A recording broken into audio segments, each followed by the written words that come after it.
السلام عليكم ورحمة الله وبركاته. الحمد لله رب العالمين والعاقبة للمتقين ولا عدوان إلا على الظالمين. أشهد أن لا إله إلا الله وحده لا شريك له وأشهد أن محمدا عبده ورسوله.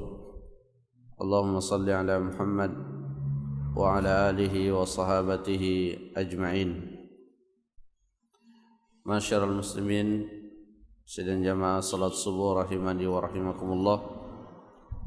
Alhamdulillah, pada kesempatan ini kita kembali melanjutkan kajian kita dalam kitab Taisirul Karimir Rahman fi Tafsir Kalamil Mannan, di mana di dalam kitab ini penulisnya yaitu Syekh Abdurrahman bin Nasir As-Sa'di rahimahullah menjelaskan kepada kita makna-makna dan kandungan pada ayat-ayat yang terdapat di dalam Al-Quran.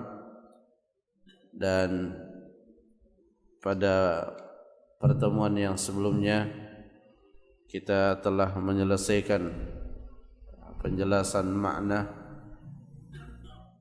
pada surah Al-Insyiqaq,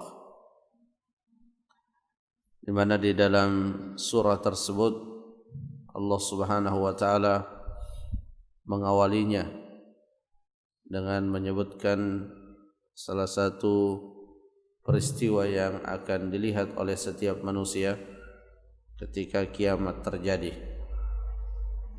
Dan hal yang seperti ini juga kita jumpai pada surah-surah yang sebelumnya, dan tentu saja Allah Subhanahu wa taala menceritakan hal tersebut agar kita mempersiapkan diri di dalam menghadapi yang namanya Yaumul Qiyamah. Karena dengan datangnya hari kiamat, maka itu berarti telah habis kesempatan bagi kita untuk beramal,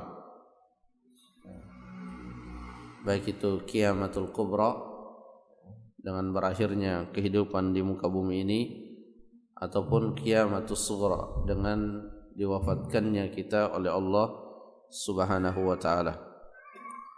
Kemudian di dalam surah ini juga Allah Subhanahu wa taala menyebutkan seperti apa keadaan orang-orang kafir dan juga keadaan orang-orang beriman. Jamaah rahimakumullah. Kemudian berikutnya kita akan menjelaskan tafsir dalam suratul Buruj. Suratul Buruj ini juga termasuk surah Makkiyah, surah yang Allah Subhanahu wa taala menurunkannya setelah Rasulullah sallallahu alaihi wasallam hijrah ke kota Madinah. Bismillahirrahmanirrahim. Was-samaa'i dzatil buruj.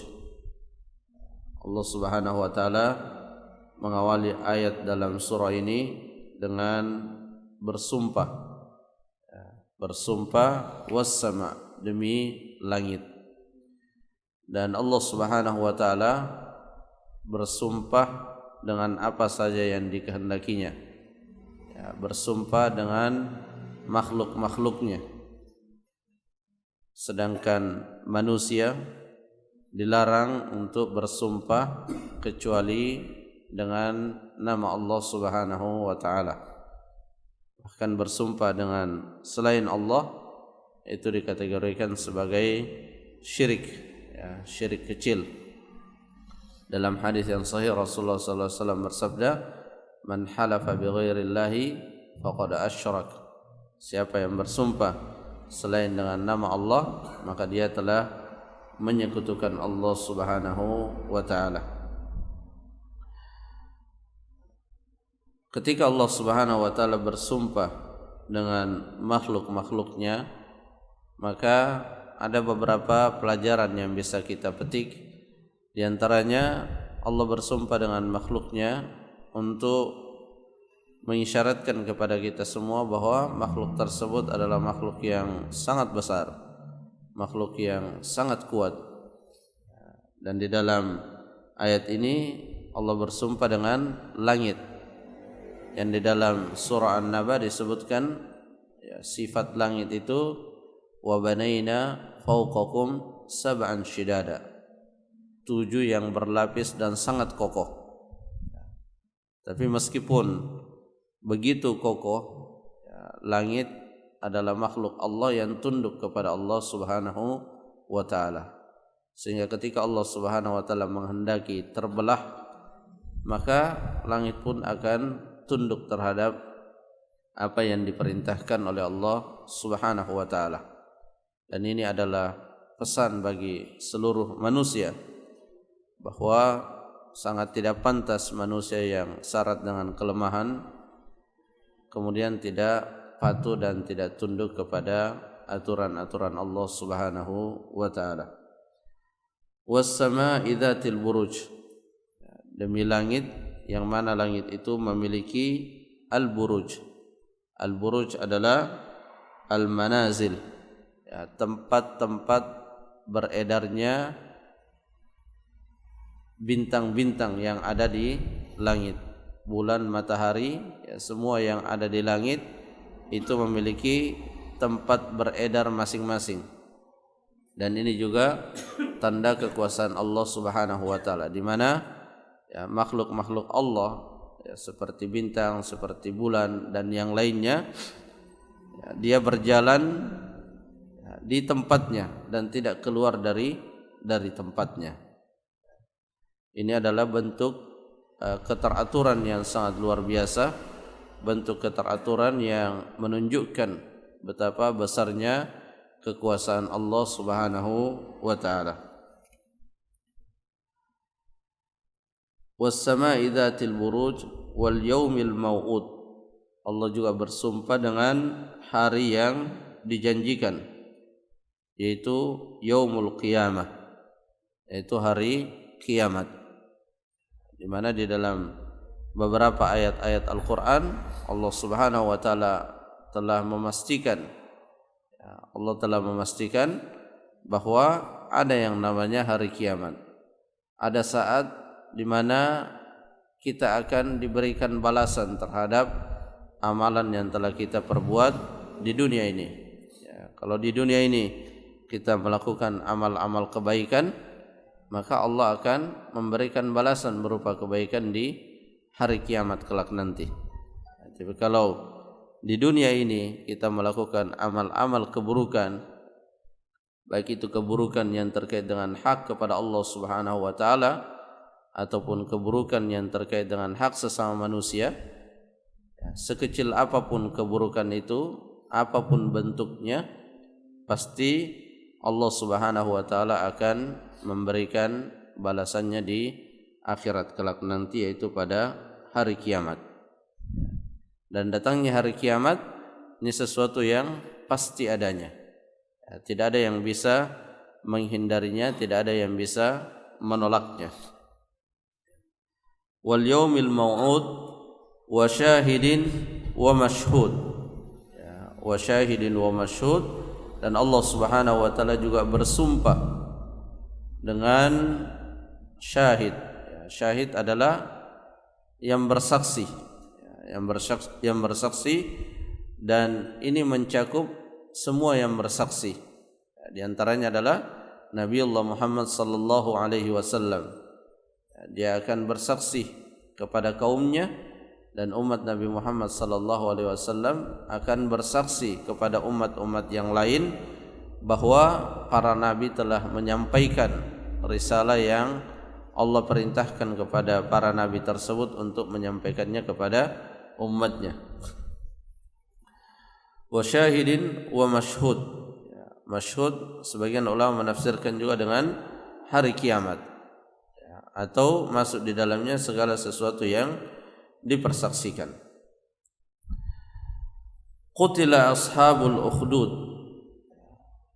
Qutila ini adalah lafaz yang biasa digunakan sebagai bentuk doa keburukan.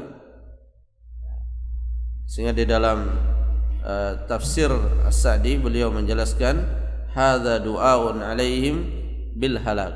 Ini adalah doa yang ditujukan kepada ashabul ukhdud berupa kebinasaan, kehancuran, laknat. Yang dimaksud dengan ashabul ukhdud ini adalah orang-orang yang menggali parit, sebagaimana yang diceritakan oleh Rasulullah sallallahu alaihi wasallam di dalam Sahih Muslim. Ini terkait dengan suatu kejadian pada umat terdahulu, di mana pada umat terdahulu pernah berkuasa seorang raja, yang mana raja tersebut mengaku sebagai Tuhan. Jadi selain Fir'aun, selain Namrud, ada juga yang levelnya kecil dan juga mengaku sebagai Tuhan. Dan raja tersebut mempunyai seorang tukang sihir, dan melalui tukang sihir inilah raja tersebut menakut-nakuti rakyatnya, sehingga rakyatnya itu benar-benar menghamba dan menyembah kepada raja. Maka suatu ketika tukang sihir ini menyampaikan kepada raja bahwa usianya sudah sangat tua, dan dia mengusulkan agar memilih seorang pemuda yang ia akan mewariskan ilmu sihirnya kepada pemuda tersebut. Akhirnya terpilihlah seorang pemuda, dan pemuda itu diperintahkan untuk secara rutin datang kepada si tukang sihir dan mempelajari sihir. Namun setiap kali ia datang ke tukang sihir, dia melewati rumah seorang rahib, dan ia selalu singgah di rumah tersebut dan juga mendengarkan nasihat-nasihat, petua-petua ilmu dari rahib itu. Sehingga pemuda ini mendapatkan dua rujukan. Pertama, rujukannya adalah si tukang sihir, dan yang kedua rujukannya adalah seorang rahib. Sehingga pemuda ini di satu sisi dia sangat takjub dengan kata-kata yang disampaikan oleh rahib, tapi di sisi yang lain dia juga diperintahkan untuk mempelajari ilmu sihir. Sehingga pada suatu ketika di dalam perjalanan yang menuju rumah tukang sihir, dia melihat seekor hewan yang sangat besar yang melintang di jalanan, sehingga orang-orang yang akan lewat tidak bisa melewatinya. Nah, pada saat itulah anak muda ini ingin membuktikan siapa sesungguhnya yang benar, apakah rahib atau tukang sihir. Kemudian dia mengambil sebuah batu dan mengatakan, "Ya Allah, jika apa yang disampaikan oleh rahib itu adalah benar adanya, maka singkirkanlah hewan yang ada di hadapannya." Lalu kemudian ia melemparnya, dan hewan itu mati dengan lemparan pemuda tersebut. Sehingga sejak saat itu pemuda ini meyakini dengan seyakin-yakinnya bahwa apa yang disampaikan oleh rahib, bahwa tidak ada yang disembah, tidak ada yang benar disembah kecuali Allah, itulah yang benar, itulah yang hak. Dan akhirnya anak muda ini menjadi terkenal, bahkan juga memiliki kelebihan di mana ia bisa menyembuhkan orang-orang sakit. Tapi setiap kali ada orang yang berobat kepadanya, dia selalu mengatakan, "Saya tidak bisa menyembuhkan. Yang menyembuhkan adalah Allah Subhanahu wa taala. Yang menyembuhkan adalah Tuhanku, Tuhanmu, dan Tuhan seluruh makhluk." Hingga pada suatu ketika ada salah seorang staf atau orang yang sangat dekat dengan raja ini, ada penyakit pada dia, yaitu buta, dan dia berobat kepada anak muda tersebut, dan dengan izin Allah dia bisa sembuh dari penyakit buta yang dialaminya. Dan tentunya dia telah beriman kepada Allah Subhanahu wa taala. Maka ketika orang yang sangat dekat kepada raja ini datang ke istana dan duduk di tempat di mana ia biasa duduk, ya, raja ini keheranan, ya, bagaimana bisa engkau mendapatkan kesembuhan itu? Ya. Kemudian staf raja ini mengatakan, ya, Allah Subhanahu wa taala telah menyembuhkanku. Tuhanku dan Tuhanmu dan Tuhan seluruh makhluk telah menyembuhkanku. Nah, dari sinilah berawal kisah Ashabul Ukhdud, di mana sang raja marah, kemudian menyiksa setiap orang-orang beriman, ya, memaksa, ya, setiap orang-orang beriman untuk kembali menyembah dirinya, namun tidak sanggup, hingga akhirnya mereka memutuskan untuk menggali parit yang besar, yang dimasukkan ke dalam parit tersebut, ya, setiap orang yang tidak mau kembali untuk kepada kekufuran, kepada ajaran yang lama. Adapun orang yang menjadi stafnya tadi dan juga pendeta itu tidak dimasukkan langsung ke Al-Ukhdud, tapi dibelah, ya, dibelah tubuhnya menjadi dua bagian. Itulah yang disampaikan oleh Rasulullah SAW kepada para sahabatnya ketika para sahabat mengalami kesulitan yang luar biasa. Rasulullah mengatakan, kesulitan yang kita alami ini belum ada bandingannya dengan kesulitan umat-umat terdahulu dalam mempertahankan keimanannya, di mana di antara mereka harus menanggung resiko dibelah tubuhnya menjadi dua bagian demi untuk mempertahankan keimanannya. Jadi ini adalah doa keburukan, ancaman keburukan kepada Ashabul Ukhdud, ya, dan bukan hanya Ashabul Ukhdud, siapa saja, ya, siapa saja yang melakukan keburukan kepada orang-orang beriman, maka dia akan mendapatkan balasan dan ancaman dari Allah Subhanahu wa taala. Qutila ashabul ukhdud an-nari dzatil waqud, di mana ukhdud yang atau parit besar yang digali itu memiliki, ya, api dan bahan-bahan bakar yang sangat banyak, kayu-kayu bakar yang sangat banyak, ya, dan dengan mudahnya mereka melemparkan orang-orang beriman ke dalam parit yang penuh dengan api. Idhum 'alaiha qu'ud, di saat mereka, ya, mereka raja dan orang-orang yang bersama mereka, yang bersama raja, yang berada di pihak raja, pihak kekufuran, itu menyaksikan, ya, menyaksikan satu persatu orang-orang beriman dilemparkan ke dalam api. Ya, jadi ini menggabungkan semua keburukan-keburukan di dalam dirinya, ya, menzalimi bahkan menikmati kezaliman yang ia lakukan, ya, jadi dia ikut menyaksikan. Ya, kadang ada orang menyiksa tapi dia tidak ingin melihatnya karena juga tidak tega untuk melihat jika siksaan itu sangat pedih dan keji, ya.